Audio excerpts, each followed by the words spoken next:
हमने भारत नेपाल सीमा के संबंध में नेपाल के प्रधानमंत्री के टिप्पणियों को, उनके बयान को और उसके साथ साथ जो उनके विदेश मंत्रालय की तरफ से बयान आया है उसको देखा है। हालांकि भारत नेपाल सीमा का लगभग 98% हिस्सा निर्धारित हो चुका है, फिर भी कुछ हिस्सों में कुछ मसले हैं जिसको सुलझाना बाकी है। Extreme energy drink. गंडक नदी के बहाव में परिवर्तन होने के कारण ये स्थिति उत्पन्न हुई है। इसके अतिरिक्त सीमा के निर्धारित हिस्सों में सीमा पार कब्जे और नो मैन्स लैंड पर अतिक्रमण के मामले भी हैं, जिसका संयुक्त रूप से मानचित्रण किया जा रहा है। हमने सीमा संबंधित सभी मामलों से निपटने के लिए द्विपक्षीय तंत्र स्थापित किए हैं।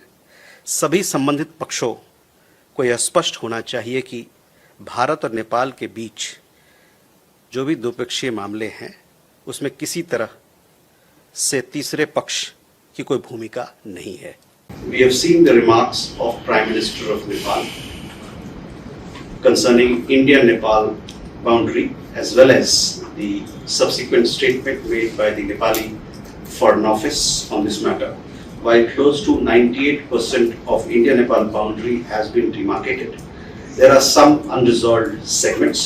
The shifting of the course of Gandak River has resulted in this situation. In addition, there are cases of cross-border occupation and encroachment of no man's land in demarcated segments of the boundary, which are currently being mapped jointly. We have established bilateral mechanisms to deal with all aspects of boundary matters. It should be clear to all concerned that there is no room for any third parties in a bilateral matter between India and Nepal.